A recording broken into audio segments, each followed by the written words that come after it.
Hello everyone. So welcome you all to my YouTube channel Let's Do Biology. If you are new to my channel then please subscribe my channel Let's Do Biology. And if you are liking my videos then hit the like button and don't forget to share it with your friends. So in previous video I discussed the CUET PG Zoology 2023 part 1 solution.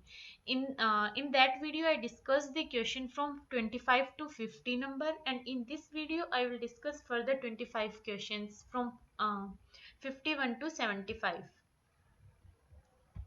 Okay, so let's start now. In this video I will start from 51 number question. So the first question is we have to match from these two lists. Okay, so what we have given the biosphere reserve, and we have asked about these biosphere reserve, that in which place these biosphere reserve are present. Okay, so it is memory based question. If you have remembered this question, then you will easily get this question. Otherwise, these type of questions you have to skip. First is Nilgiri Biosphere Reserve. So Nilgiri biosphere reserve, इसमें इसका बताना है हमें match करके कि कहाँ पे पाया जाता है. Okay, so this is like Tamil Nadu, and then Simlipal in Odisha, Manas. I think Manas, आप सबको पता होगा कि Manas Biosphere Reserve is present in Assam. Okay, then the remaining one is Khang Chen Junga Biosphere Reserve is in Sikkim. हो सकता है ये तीन नहीं भी पता हो, नीलगिरी भी पता होगा that it is in Tamil Nadu and Manas is in Assam. Okay, so our answer is option 3.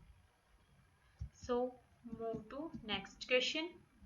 Then also ये भी मैच, इसमें भी मैच द फॉलोइंग पूछा है. इसमें डिजीज वायरस दिया है and we have just asked about that this virus cause which type of disease from this given options. Okay, so this again H1N1 is swine flu. Then flavivirus, चलो जो पता है then सबसे पहले हम उन्हीं को करते हैं. Corona virus you all know about this, it cause severe acute respiratory syndrome. Okay, then flavivirus, it causes yellow fever. Flavivirus, yellow fever, and then last one remaining is Zika virus. It causes Guillain-Barré syndrome. Okay, then the correct option जो हमने match किया इनमें से कौन सा आ रहा है? Third option. ए का 4 H1N1 करता है स्वाइन फ्लू.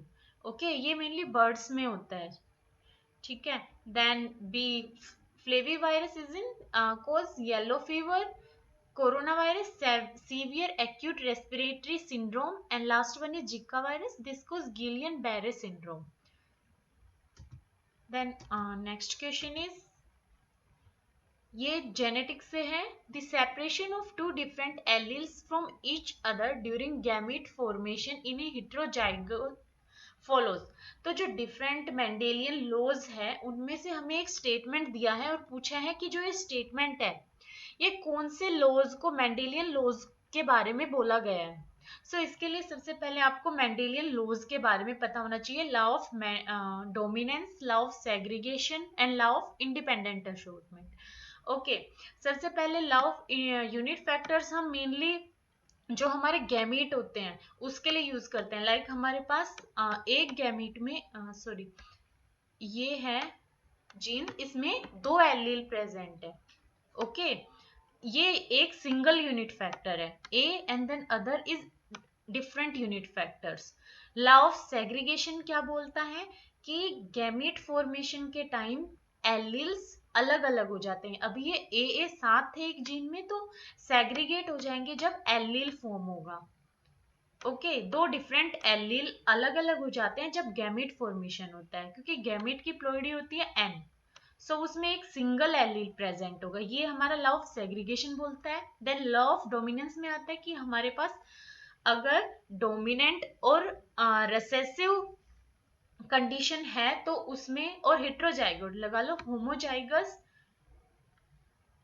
डोमिनेंट है और हेट्रोजाइगस डोमिनेंट है.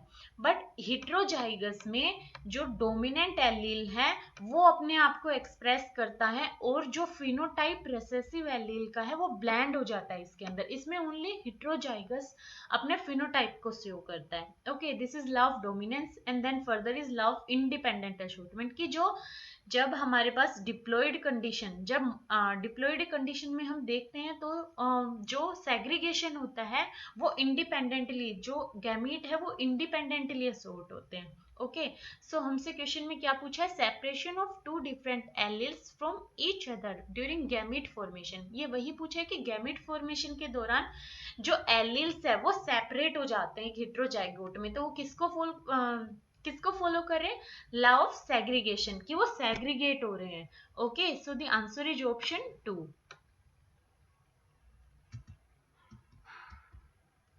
देन नेक्स्ट क्वेश्चन, ये कंपैरेटिव एनिमल से फिजियोलॉजी से पूछा है। इसमें पूछा है ऑर्डर दिया है हमें रेप्टिलिया क्लास का और एनिमल बताना है इसके रिप्रेजेंटेटिव एनिमल्स कौन से। तो अगर आपको ये याद होगा तो ही कर सकते हो, otherwise you just have to skip it. Okay, तो स्क्वेमेटा, स्क्वेमेटा में आते हैं हमारे मोनिटर लिजार्ड, जो लिजार्ड है वो स्क्वेमेटा के अंदर आते हैं। क्रोकोडिलिया में आते हैं घड़ियाल, क्योंकि घड़ियाल क्रोकोडिलिया ये तो हम अगर नहीं भी पता हो तो उससे भी आइडिया लग ही जाता है, पढ़ते हैं तब भी।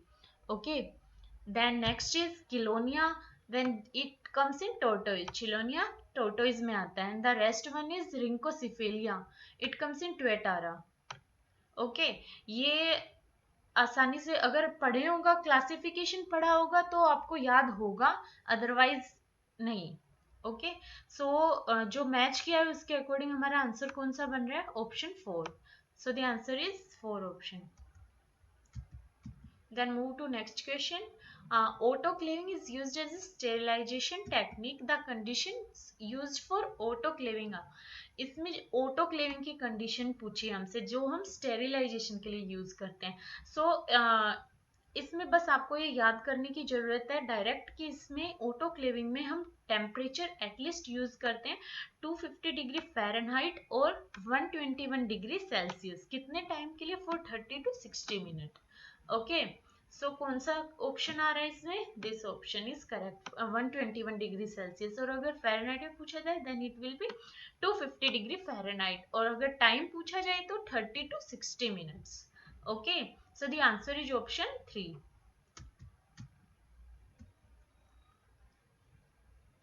ओके, सो इसमें हमसे क्या पूछा है, given below are the two statements, one is labelled as assertion A and other is labelled as reason are.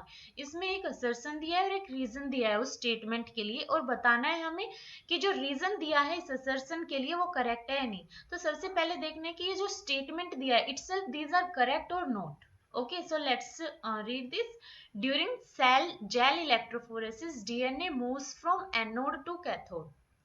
सबसे पहले आपको पता होना चाहिए कि डीएनए नेगेटिव चार्ज है तो ये पॉजिटिव इलेक्ट्रोड की तरफ मूव करेगा। Okay, so ultimately it moves toward anode. ये तो सबको पता ही होता है कि डीएनए हमारा मूव करता है एनोड की तरफ, तो आप इजीली पता लगा सकते हो कि ये स्टेटमेंट तो करेक्ट है नहीं। ओके, अगर हम इसका रीजन देखें, करेक्ट स्टेटमेंट तो करेक्ट है नहीं, बट ये जो रीजन है ये स्टेटमेंट इटसेल्फ करेक्ट है या नहीं वो देखते हैं। Then this statement is DNA is negatively charge, so you all know कि डीएनए नेगेटिव चार्ज होता है फॉस्फेट की वजह से। ओके, सो ये स्टेटमेंट हमारा करेक्ट है, बट जो असर्शन वाला स्टेटमेंट है it is incorrect because DNA moves towards anode, not from anode to cathode. Okay, so the answer will be A is incorrect but R is correct. So option 4 is our answer for this question. Then next question is, इसमें हमसे पूछा है urine formation के time पे correct sequence of events कौन सा होता है। So I just pasted a photo, you can directly see the steps of और the sequence which occurs during urine formation. ये बहुत इजी होता है कि इसके डायरेक्ट स्टेप तो हमें पता ही होता है, अगर डीप उन स्टेप का प्रोसेस क्या होता है, उनके अंदर क्या क्या कर होता है वो भी नहीं पता हो तो स्टेप का नाम तो पता ही होता है कि क्या क्या चीजें होती है यूरिन फॉर्मेशन के दौरान। और if somehow you don't know then just listen. these steps are like first is filtration। जो हमारा ये सबसे पहले क्या होता है, एफरेंट आर्टरीज से जो फिल्ट्रेट आया वो ग्लोमेरुलर कैपिलरीज में जाएगा। ये एक नेटवर्क होता है, नेफ्रॉन का स्ट्रक्चर में ही होता है कि ग्लोमेरुलर कैपिलरीज में हमारा फिल्ट्रेट सबसे पहले जाएगा, वहां से वो उससे जो फिल्ट्रेट होगा, फिल्ट्रेशन में फिल्ट्रेट ग्लोमेरुलर कैपिलरीज से बोमेन्स कैप्सूल्स में आ जाएगा। ठीक है, यहाँ पे जो बड़े प्रोटीन होते हैं वो तो फिल्ट्रेट में यहाँ पे बोमेन कैप्सूल में नहीं आ पाते, but like other part of the filtrate comes in Bowman's capsule. then in next what is next step, it is reabsorption। कि जो हमारा यूजफुल मटेरियल होगा फिल्ट्रेट में वो इस जो ब्लड कैपिलरीज है, कैपिलरीज से वो एब्जॉर्ब कर लिया जाएगा, नेफ्रॉन के इस पार्ट से, रीनल ट्यूब्यूल से रीएब्जॉर्प्शन हो जाएगा। अब अगर ब्लड कैपिलरीज में कुछ फिल्ट्रेट कुछ मटेरियल ऐसा है जो हार्मफुल है, उसका सीक्रेशन यहाँ से रीनल ट्यूब्यूल में हो जाएगा वापस, and then finally it excrete by urinary system. Okay, so first is filtration, then reabsorption, third is secretion, and final is excretion. So हम देखते हैं कि जिस तरह से मैंने स्टेप बताए हैं ये इन ऑप्शंस में कैसे दिया हुआ है। सो first is our filtration, then it is reabsorption, and last is secretion, it is the third option। okay, so the our answer is option 3। then if we move to next question, then what is it, cosmid vector is made up of. ये question अगर आपको somehow नहीं भी आता हो तो क्या करना, सबसे पहले कोई भी क्वेश्चन दिया हो क्वेश्चन को ध्यान से पढ़ना कि वो क्या पूछना चाह रहा है। क्वेश्चन में कुछ ना कुछ ऐसा छिपा होता है कि उसी से आप उस क्वेश्चन का आंसर इजिली कर सकते हो। ठीक है, तो यहाँ पे हमसे पूछे कोस्मिड वेक्टर।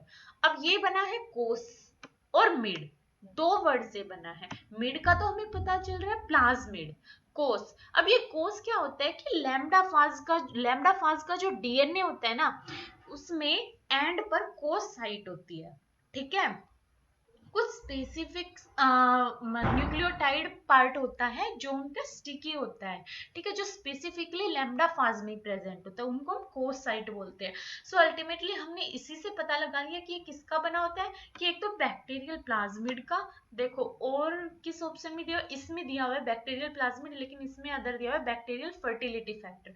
और हमें पता है बैक्टीरियल फर्टिलिटी फैक्टर तो होता है F+, एफ होता है ना, फर्टिलिटी फैक्टर इज एफ, जो कि हम यूज करते हैं F+ और F-। ठीक है, तो ये तो ऑप्शन गलत ही है, और किसी में प्लाज्मिड दिया हुआ नहीं है, तो आंसर हमारा होगा फर्स्ट। और वैसे भी अगर आपको कोर्स पता हो तो अच्छी बात है, आंसर डायरेक्ट पता चल जाएगा कि that our answer is option 1 for this question. The next question is to detect infection of SARS-CoV-2 in humans, RT-PCR technique is used to quantify। अब देखो आपको डिफरेंट टेक्निक दी हुई है, अगर नहीं भी पता हो तो मेन टेक्निक पढ़ लेना, उसी से क्वेश्चन ऑलमोस्ट हो जाते हैं, लाइक सदर्न, नदर्न, वेस्टर्न, ये सब ब्लोटिंग देख लेना कि ये किस किस के लिए होती है, ज्यादा डीप में जाने का जरूरत नहीं है। पीसीआर, आरटी-पीसीआर, इस टाइप का टेक्निक थोड़ा देख लेना। ठीक है, ये किसके लिए स्पेसिफिकली होता है, इसमें हमसे पूछा है।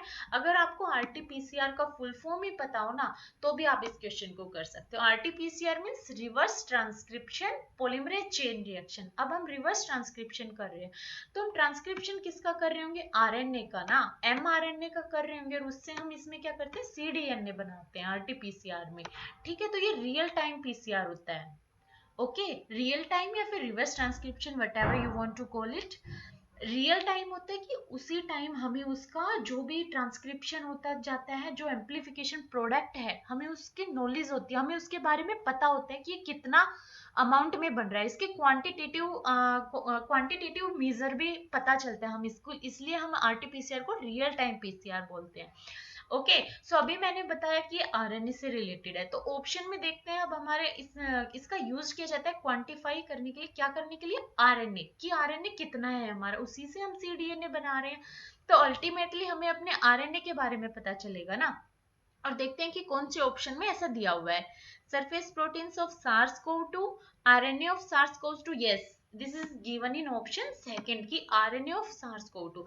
अब जो सार्स कोव 2 का आरएनए होगा ना वो हमें पता चल जाएगा आरटीपीसीआर से। अगर आपसे कोई भी क्वेश्चन में टेक्निक रिलेटेड पूछता है ना कि आरएनए के बारे में आपको पता चलना है, आरएनए का क्वांटिफिकेशन, तो आप और भी टेक्निक यूज कर सकते हो, बट आरटीपीसीआर बहुत इजीली बता सकते हो। ठीक है, जैसे नदन है वो भी कर सकते हैं हम, बट आरटीपीसीआर भी आरएनए के लिए यूज होता है। So answer is option second. ठीक है,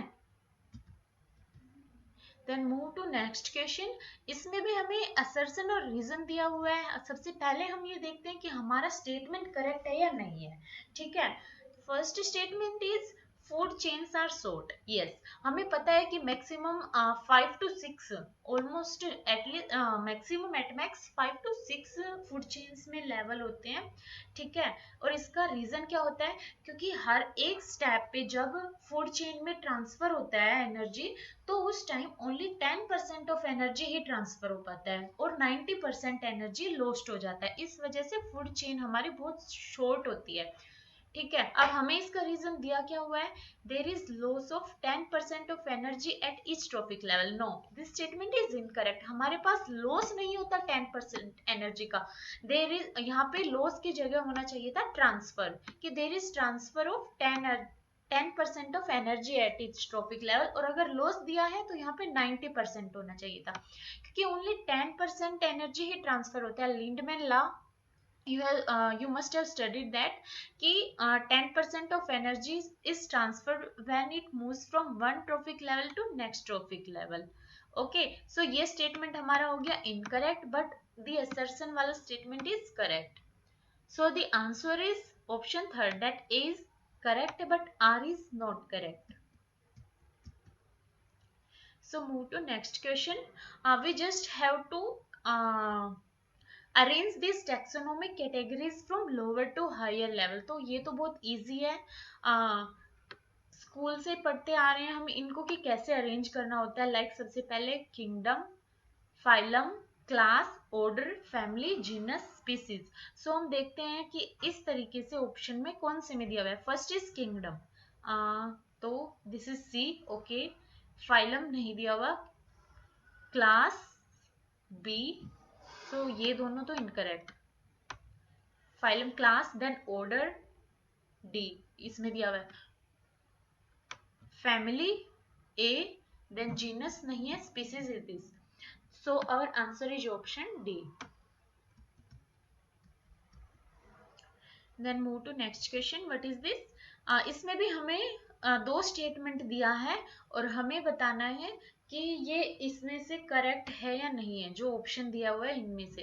सो जस्ट सबसे पहले देखते हैं कि इनमें से कौन सा स्टेटमेंट करेक्ट है या नहीं है, फर्दर देखेंगे कि वो इसका रीजन है या नहीं है।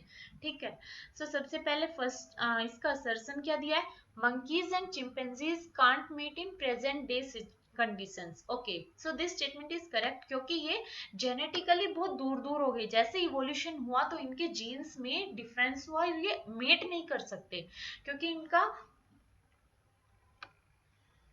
इवोल्यूशन हुआ और उसके साथ बिल्कुल ऐसे फर्स्ट में मैंने बताया भी था कि किस तरह से इवोल्यूशन हुआ और किस तरीके से, like old gibbon, chimpanzee, gorilla, orangutan, old old world monkey, new world monkeys, all these, like how they separate and get evolve, finally get human, evolve to human.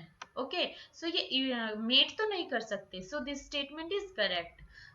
Reason क्या दिया है, रिप्रोडक्टिव आइसोलेशन इज रिवर्सिबल। अगर reproductive isolation reversible ही होता तो ये met तो easily कर सकते थे, बट रिप्रोडक्टिव आइसोलेशन एक बार हो गया तो फिर से वो बिल्कुल भी रिवर्सिबल नहीं है। ठीक है, क्योंकि स्ट्रक्चर, रिप्रोडक्टिव स्ट्रक्चर उसी तरीके से हो जाता है और then it can't be reverse in like previous situation और previous structure, so it is irreversible, then this statement is incorrect. So we have assertion statement is correct but the given statement for reason is incorrect, then the answer should be A is correct but R is not correct, so the answer is option C. Then move to next question, what it is, which cell organelle is involved in the synthesis of glycosphingolipids and glycoproteins inside the cell. So ये cell biology से है कि कौन सी cell organelle ग्लाइकोस्फिंगोलिपिड और glycoprotein की synthesis होती है कौन से सेल ऑर्गेनली के अंदर, ठीक है। सो हमें पता है कि मेनली इसमें इन्वॉल्व होता है हमारा ईआर और गोल्गी कॉम्प्लेक्स। उसमें भी जब ये मॉडिफिकेशन कार्बोहाइड्रेट रिलेटेड जब मॉडिफिकेशन होता है लिपिड और प्रोटीन पर, वो हमारा गोल्गी कॉम्प्लेक्स में होता है। ओके, क्योंकि ग्लाइको मीन्स कार्बोहाइड्रेट और this modification occur after the formation of this sphingolipids and proteins which occurs in ER, then further these form lead to formation of glycosphingolipid and glycoproteins in Golgi complex. So our answer is option D. Okay, पैरोक्सिसोम में भी नहीं होता, ठीक है, यहाँ पे भी lipid का मेटाबॉलिज्म होता है। ग्लाइयोक्सिसोम्स में भी नहीं होता, यहाँ पे प्लांट्स में लिपिड का जो होता है मेटाबॉलिज्म वो होता है। इनर माइटोकॉन्ड्रियल मेम्ब्रेन नो, ये भी नहीं, ठीक है। So our answer is option D. Then next question is which of the hominins first migrate out of Africa, ठीक है। इसमें पूछे कि कौन सा होमोनिन्स जो दिए हुए हैं ये भी डायरेक्ट ह्यूमन इवोल्यूशन से है कि अगर आपको याद होगा तो डायरेक्टली आंसर दे सकते हो। ओके, सो इसमें आएगा जो होमो इरेक्टस थे वो सबसे पहले अफ्रीका से बाहर माइग्रेट हुए थे, ठीक है। Note these other one, Homo ergaster, habilis and Ardipithecus ramidus. So answer is Homo erectus. So the next question is इसमें भी दो स्टेटमेंट दिया हुआ है and we just have to tell that which statement is correct or not, either correct or incorrect. Then the first statement is fatty acids undergo beta oxidation and the products enter the citric acid cycle. Fatty acids beta oxidation में जाते हैं, this is correct. And then further what is given, products enter citric acid cycle or combine with each other to form ketone bodies. Okay, so ये तो ठीक है कि जो इसका जैसे फैटी एसिड्स का जब बीटा ऑक्सीडेशन होता है तो हमारे पास क्या फॉर्म होता है, final product is acetyl coenzyme में, और एसिटाइल कोएंजाइम में सबस्ट्रेट होता है सिट्रिक एसिड साइकिल का, ठीक है। तो ये तो और ये acetyl coenzyme A he ketone bodies के फॉर्मेशन में इन्वॉल्व होता है। लाइक एसिटाइल कोएंजाइम ही एक और एसिटाइल कोएंजाइम के साथ कंबाइन करेगा, एसिटो एसिटाइल कोएंजाइम में बनेगा, then later on HMG coenzyme में बनेगा, और फाइनली ये कीटोन बॉडीज के फॉर्मेशन में इन्वॉल्व होता है एसिटाइल कोएंजाइम में। सो ये स्टेटमेंट तो करेक्ट है। Then the second statement is fatty acid undergo beta oxidation, okay, later what it is given and the products enter glycolysis, ये बिल्कुल इनकरेक्ट है, ठीक है। कभी भी एनिमल्स के अंदर फैटी एसिड्स जो है उसका फाइनल प्रोडक्ट होता है एसिटाइल कोएंजाइम में, वो कभी भी ग्लाइकोलिसिस में एंटर नहीं कर सकता। ऐसा क्यों, क्योंकि एसिटाइल कोएंजाइम से जो रिवर्सिबल रिएक्शन है वो नहीं होती, ठीक है। जैसे फाइनल हमारे पास पायरुवेट बनता है ना, और उससे फर्दर जब हमारा रिएक्शन जाता है उसमें एसिटाइल कोएंजाइम में कभी भी रिवर्सिबल नहीं होता। यहाँ पे हमारी बॉडी में ह्यूमंस में एनिमल्स में कोई भी ऐसा एंजाइम ही नहीं है जो रिवर्सिबली कैटालाइज कर सके so that it can finally convert into glucose. So this statement is incorrect. इसीलिए प्लांट्स में क्या क्या होता है, ये सब ग्लाइओक्सिसोम जो होता है उसमें साइकिल चलता है, इसलिए एसिटाइल कोएंजाइम में उसमें जाके सिट्रिक एसिड के जो प्रोडक्ट सिट्रिक एसिड साइकिल के जो सबस्ट्रेट और प्रोडक्ट जो है वो बन जाते हैं इससे। Okay, so this statement is incorrect. Statement 1 is true but 2 is false. So our answer is option सी।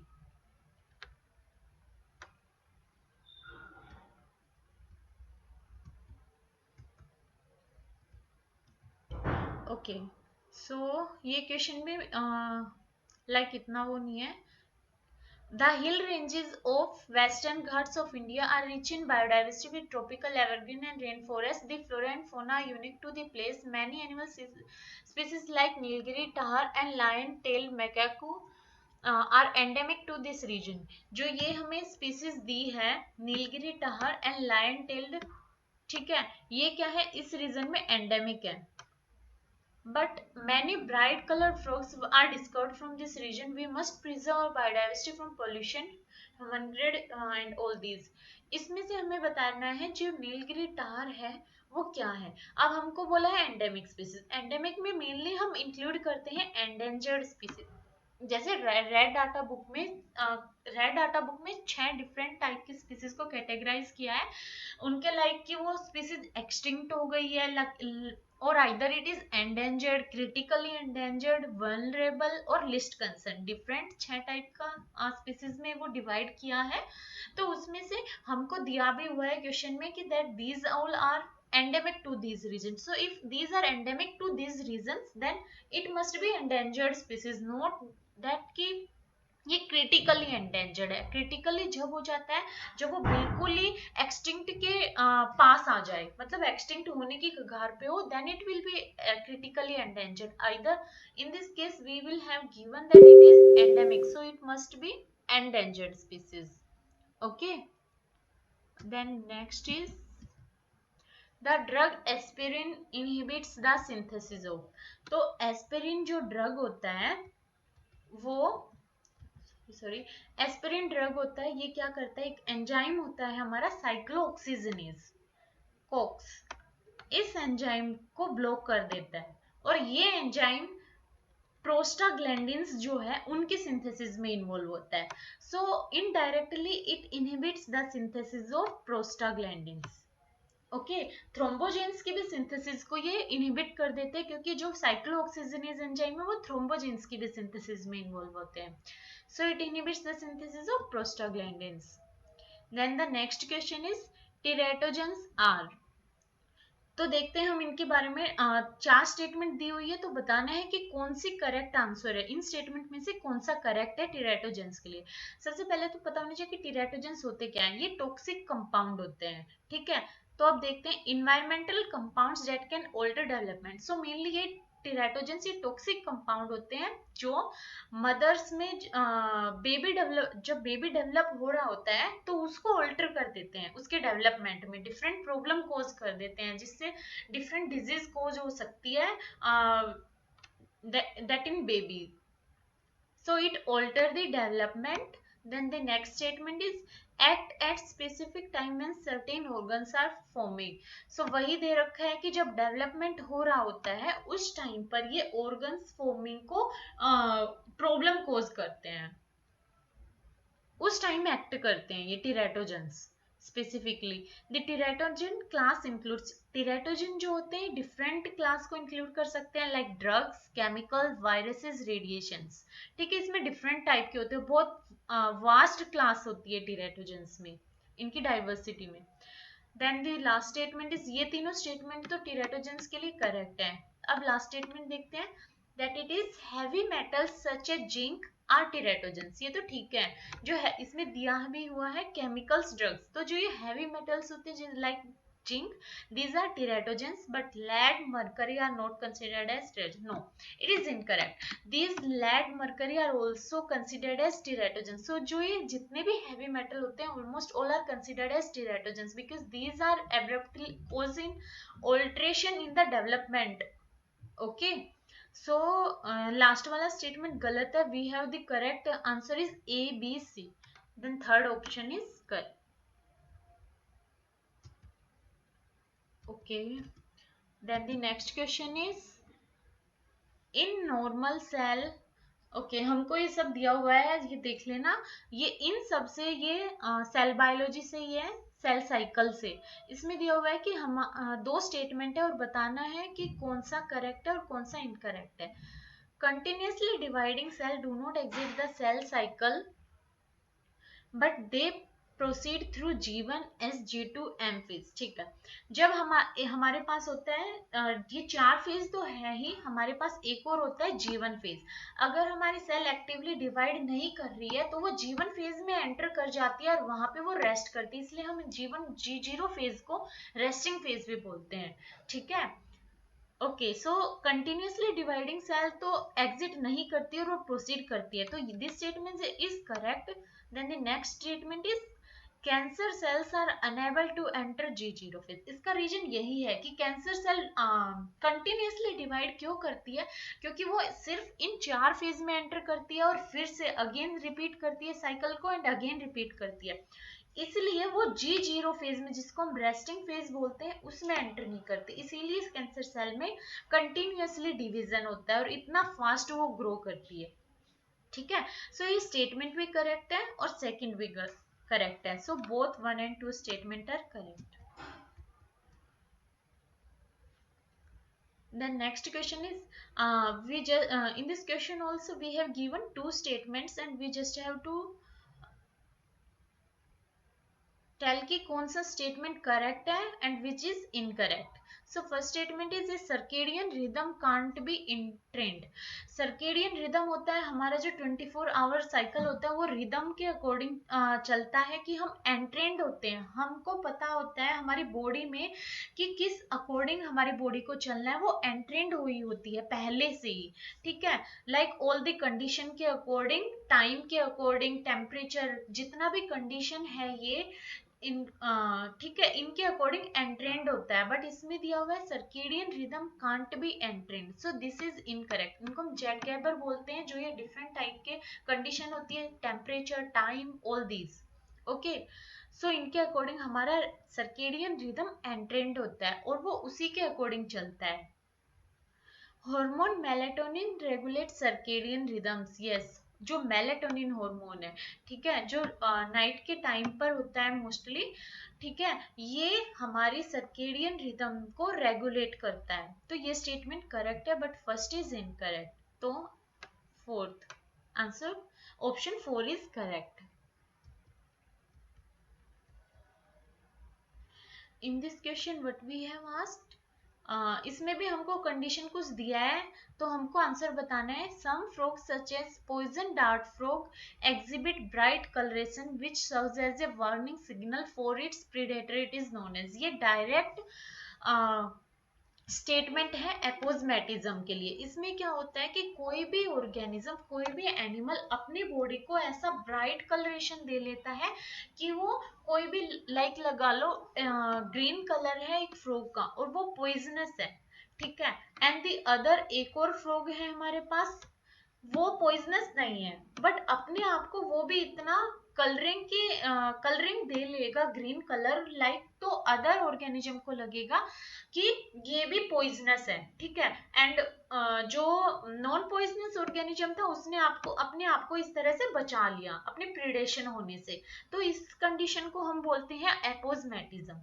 ठीक है, क्रिप्टिक कलरेशन और कैमोफ्लेज में डायरेक्टली क्या होता है कि ऑर्गेनिज्म अपने कलर को ब्लेंड कर लेते हैं बैकग्राउंड के अकॉर्डिंग, सो दैट वो प्रीडेटर को डायरेक्टली विजिबल ना हो।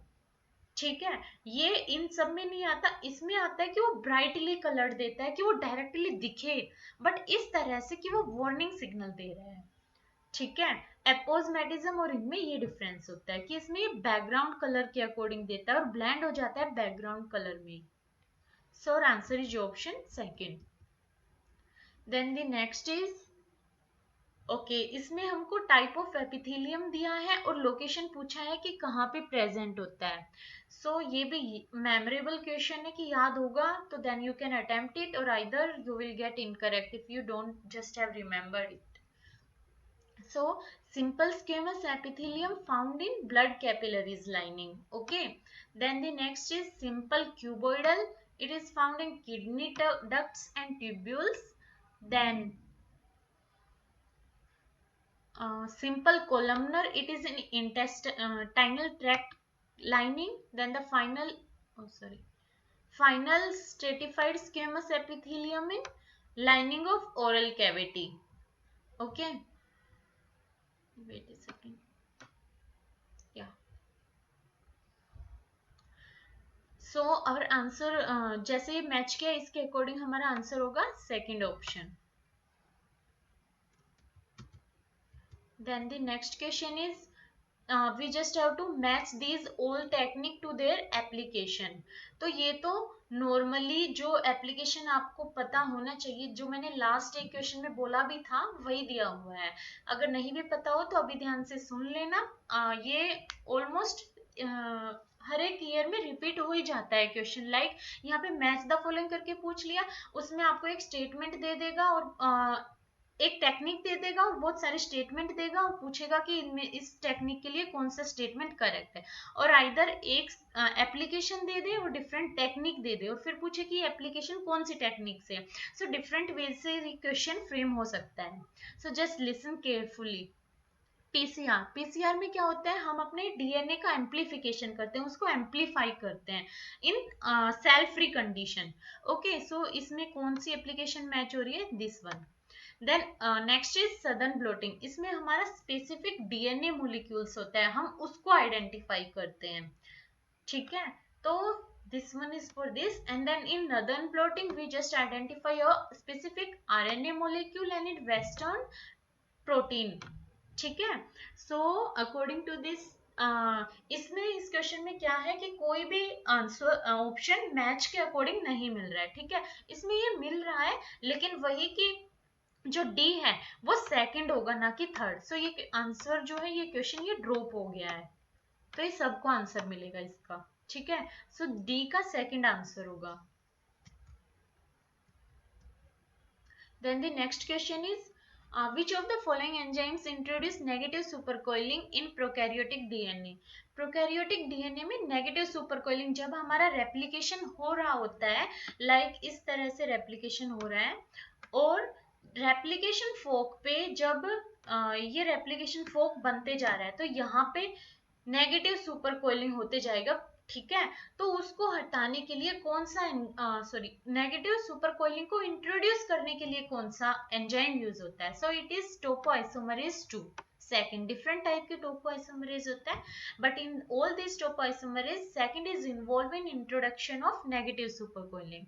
सो answer is option second.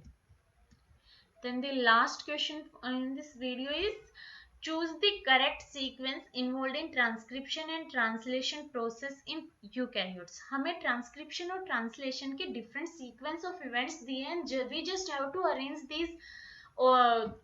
these steps। Okay, so just see कि सबसे पहले क्या होगा।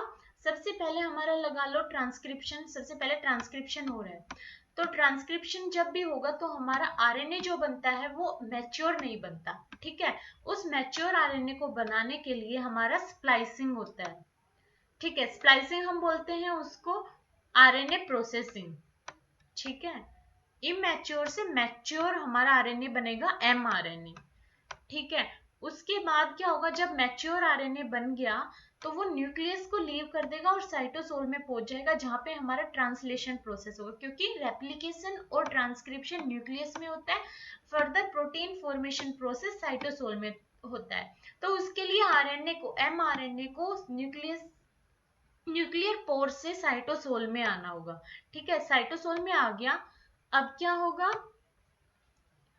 राइबोसोम जो हमारा आरएनए आ गया, उस पर राइबोसोम की असेंबली होगी, small sub unit of RNA और large sub unit of RNA वो अरेंज हो जाएगी। ठीक है, तो राइबोसोम असेंबली होगा और फिर हमारा ट्रांसलेशन प्रोसेस स्टार्ट हो जाएगा, प्रोटीन हमारा फॉर्म हो जाएगा।